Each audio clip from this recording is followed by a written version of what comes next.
दिल्ली में हजारों मुसलमानों की एक भीड़ जुटी। मुसलमानों के बड़े बड़े धार्मिक नेता बुलाए गए।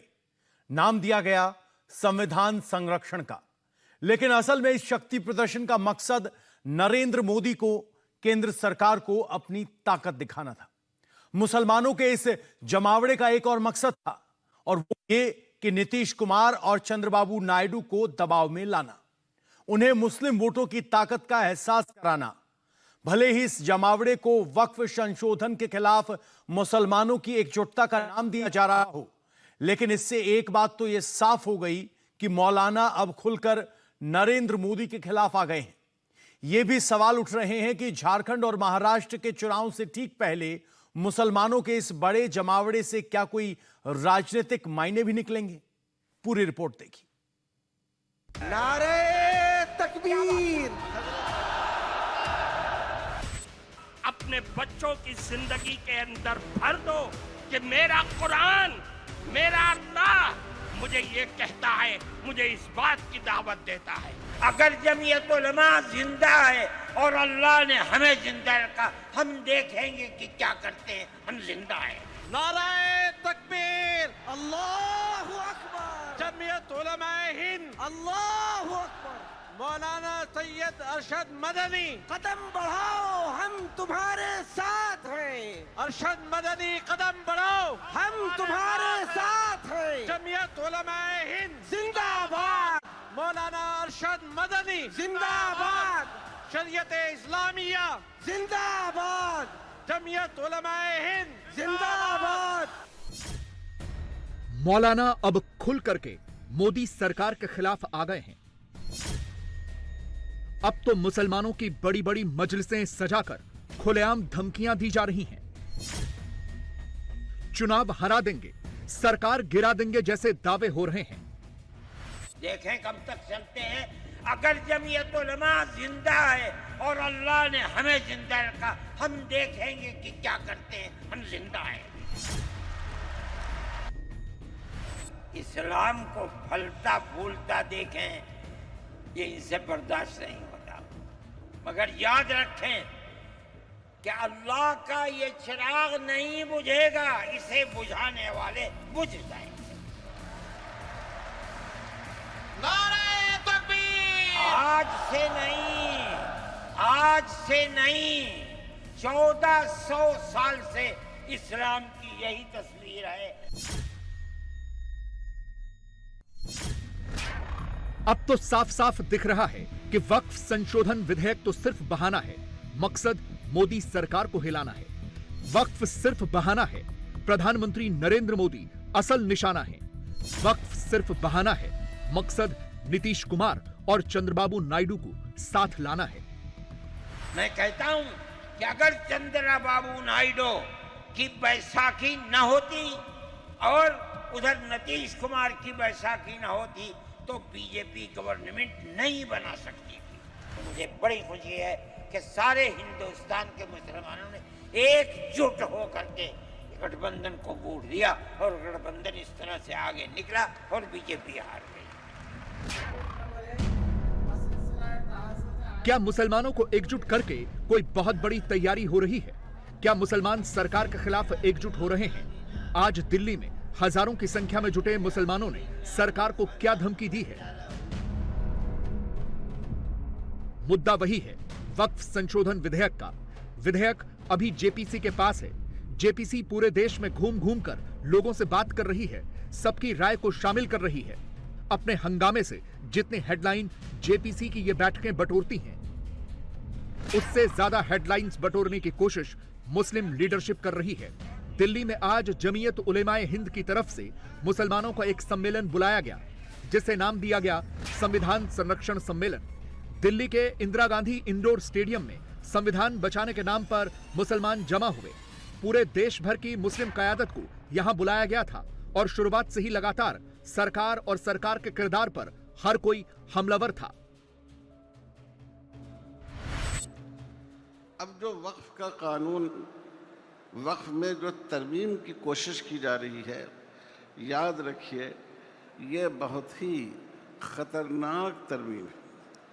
खुदा न खास्ता अगर ये कानून बन गया तो हमारी मस्जिदें, हमारे मदरसे, हमारी ईदगाहें, हमारे कब्रिस्तान, हमारे शिया भाइयों के इमाम बारे, दरगाहें, ये सब के सब इनका वजूद ख़तरे में पड़ जाएगा। इसलिए ये बड़ी अहम लड़ाई है और पूरी क़ुव्वत के साथ हमें इस लड़ाई को लड़ना है। और जो कुछ मिल्लत के कायदीन जो आवाज़ दें, उस आवाज़ पर लब्बैक कहना है। अब ये कानून इतना ख़तरनाक है कि जो चीज़ सिर्फ इस्तेमाल की बिना पर किसी वक्फ को नहीं माना जाएगा, इसके लिए डॉक्यूमेंट पेश करना होगा। गवर्नमेंट डॉक्यूमेंट मांगेगी। आप सोचिए, दिल्ली की जामे मस्जिद 400 साल पहले बनी। आज अगर कोई आपसे उसके डॉक्यूमेंट मांगे, उसके दस्तावेज़ मांगे, क्या उसका दस्तावेज़ देना मुमकिन है? हैदराबाद में मक्का मस्जिद है, कुतुब शाही दौर की है, वो भी तकरीबन 300-400 साल पहले की है। अगर कोई शख्स, हुकूमत आज ये कहे कि आप सबूत दीजिए कि कैसे इसको मस्जिद माना जाए, हम आप उसका सबूत फराहम कर सकेंगे? नहीं कर सकेंगे। लगातार ये दावे किए गए कि मदरसे खत्म हो जाएंगे, मस्जिदों पर सरकार का कब्जा हो जाएगा, ईदगाहों, इमाम बाड़ों और दरगाहों का वजूद मिट जाएगा। ये सीधे सीधे मुसलमानों को भड़काने वाली बातें हैं, क्योंकि सरकार की तरफ से ये कहीं नहीं कहा गया कि सरकार मुसलमानों की संपत्तियों पर कब्जा कर लेगी। सरकार ने यह बिल्कुल नहीं कहा कि मदरसे बंद हो जाएंगे या मस्जिदों पर कब्जा कर लेगी। लेकिन इसके बावजूद लगातार ऐसे ही दावे होते रहे।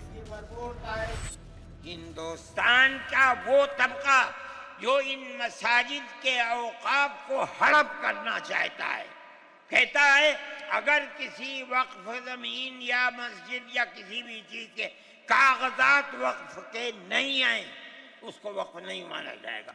कौन 500 साल पुराने कागजात ला करके पेश कर देगा?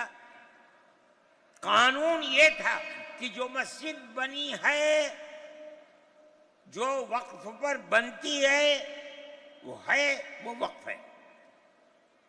आपको क्या दर्द है?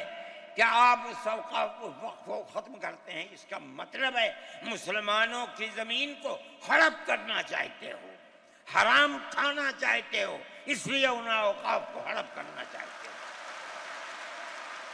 हम इसको कबूल नहीं करते, इसलिए कि हम इस मुल्क के रहने वाले हैं, हम बाहर से आए हुए नहीं हैं।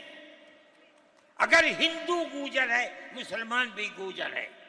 अगर हिंदू जाट है, मुसलमान भी जाट है। अगर हिंदू राजपूत है, मुसलमान भी राजपूत है।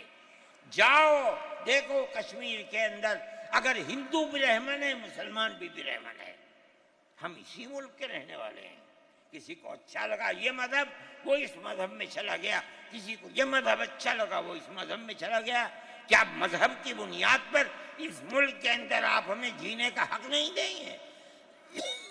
हम अपने जीने का हक को लेंगे। जमीयत के अध्यक्ष मौलाना अरशद मंदी ने यह पूरी कोशिश की कि यहां आने वाला हर मुसलमान जब अपने अपने इलाके में लौटे तो वो सरकार के खिलाफ पूरा जहर लेकर जाए।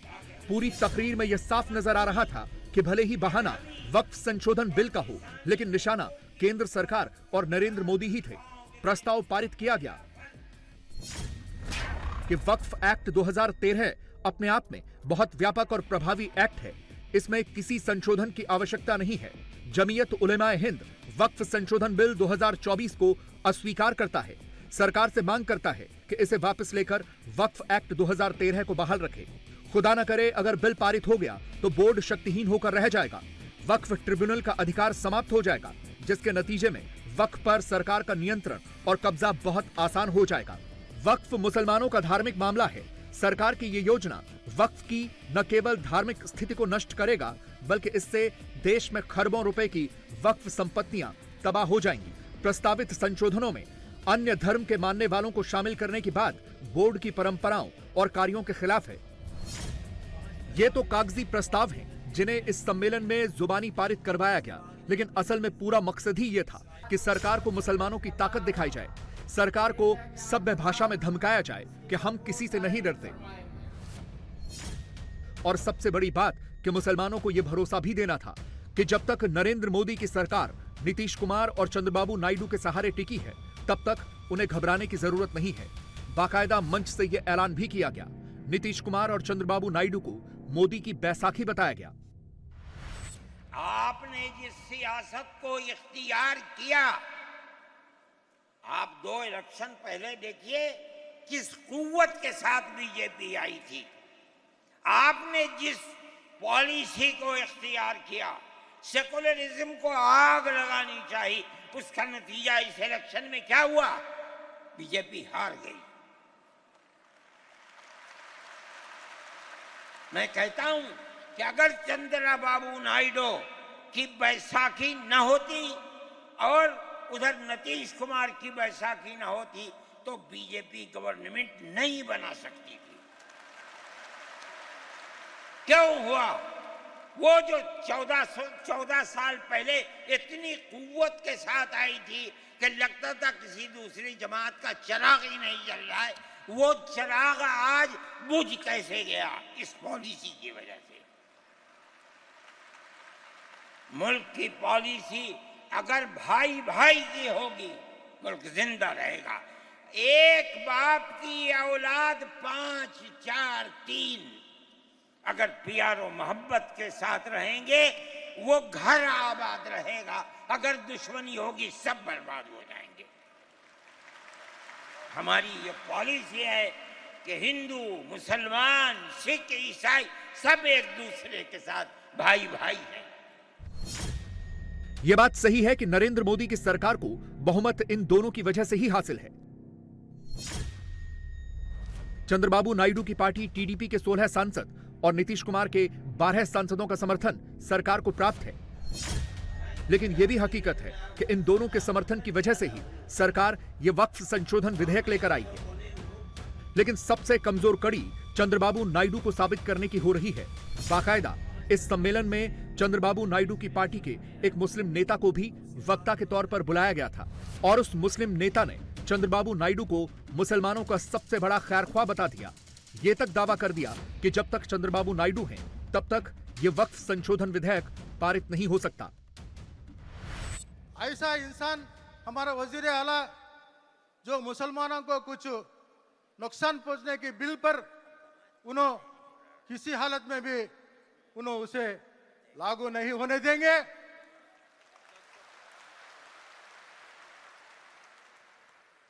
आज ये अमेंड बिल कमिटी भी आज आगाज होगा तो हमारे वजीर आला चंद्रबाबू नायडू का उनका सोच है, इसमें सोचिए, राय मशवरा लो, ये कमेटी डाल के और इसे क्या क्या है पूरे देश में फिर कर सर्वे कर लोगों की राय मशवरा लेकर उसके बाद बात करेंगे बोल के फिलहाल उन्होंने कमेटी के नाम से रोक दिया है।